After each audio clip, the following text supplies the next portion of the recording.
Welcome to This Explainer. Okay, today we are diving head first into a really fascinating narrative from our source materials. It's a story that suggests a largely forgotten date, way back in 1607, actually fundamentally shaped the American character. If you love a good history deep dive, you're definitely in the right place. We're going to unpack exactly how this story is constructed, what claims are being made about America's foundational roots, and, maybe most interestingly, how this centuries-old event is being tied directly to modern cultural movements happening right now. So think back to your history classes. What happened before Jamestown? Our source text poses a really intriguing question, asking us to look closely at an event that actually predates the famous settlements we all learned about in school. Places like the Mayflower and Jamestown. According to the narrative we're examining today, there's a crucial starting point that modern history books reportedly overlook entirely. In fact, the authors of our source suggest that some might even prefer this moment stay hidden. So what exactly is this event, and why is it presented as being so absolutely vital? Section 1. America's Hidden Foundation. Let's set the scene here. Picture this. It's April 29th, 1607.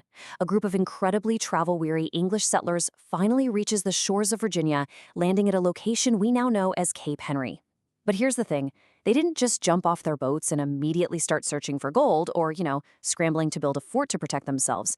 Instead, according to the text, they had a completely different first priority in mind upon arriving in the New World. They actually brought a massive wooden cross with them. They carried it all the way across the ocean from England. The narrative emphasizes that their primary immediate goal upon arriving was to take this exact cross and plant it firmly in the sand on the shoreline. And this wasn't just symbolic. It was done explicitly to claim the newly reached land for the glory of Jesus Christ. Which brings us to Section 2, the spiritual preparation. But wait, it didn't happen right away. Why was the ceremony halted? Well, enter their spiritual leader, Reverend Robert Hunt. Hunt had been observing his flock really closely during that long, cramped journey across the Atlantic, and honestly, he was not happy.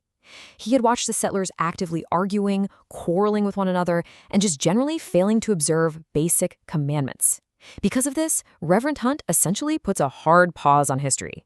He told the settlers point blank that they simply were not spiritually ready to dedicate the land. This kicked off what the source describes as a remarkably rigorous process.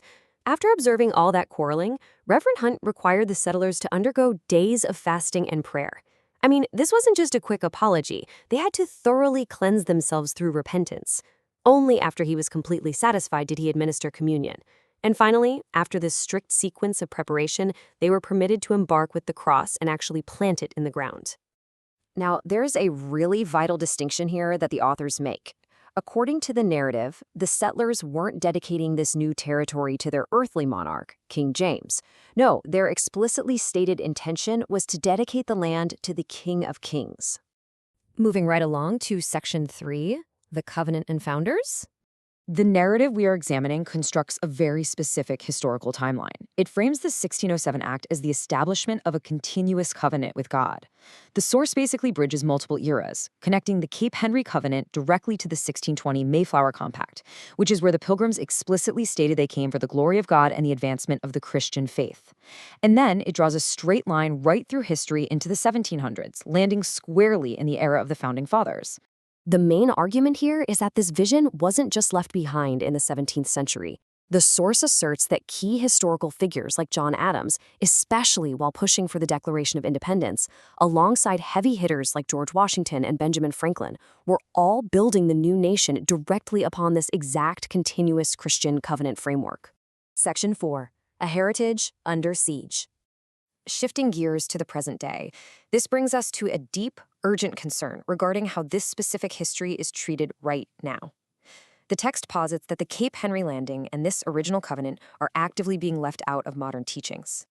The authors suggest that respect for these historical roots is, as they put it, growing cold. They actually go so far as to describe America's national heritage as being actively under siege, because in their view, people are forgetting the true source of their blessings and liberty. To really underscore the stakes of this cultural amnesia, the source brings in a pretty striking quote from Bishop James Madison. Back in 1795, he said, "If religion loses its influence over our hearts, we can say farewell to virtue, patriotism, and liberty." By highlighting this quote, the text warns that breaking this original 1607 covenant by forgetting it literally risks the very foundational liberties of the entire nation. And finally, Section 5, renewing the covenant today. In direct response to this perceived siege we just talked about, a modern movement has emerged. The source outlines a highly specific call to action, urging Americans to participate in a national return to prayer and repentance. The explicit goal here is to renew the covenant that allegedly started way back at Cape Henry and to ask for the healing of the land today. The source actually provides very concrete steps for this call to action. For example, it points to a major gathering on the Washington, D.C. Mall for a National Day of Prayer on May 17th, complete with a live stream so people can participate right from home. Following that gathering, the movement calls for 40 days of prayer, leading right up to July 4th. And for those who want to stay engaged, the text specifically recommends signing up for faith-based news reminders from CBN's Quick Start. As we wrap up this explainer, I really want to leave you with a question to chew on. We've just walked through how a specific source constructs a bridge between a 1607 landing on a windy Virginia beach and a modern-day prayer rally in Washington, D.C. Regardless of your own personal background or beliefs, how does examining the way these historical narratives are constructed help us better understand the deeply held motivations behind modern cultural movements? It's a genuinely fascinating lens through which to view history today. Thanks so much for learning with me, and keep asking great questions about the sources that shape our world.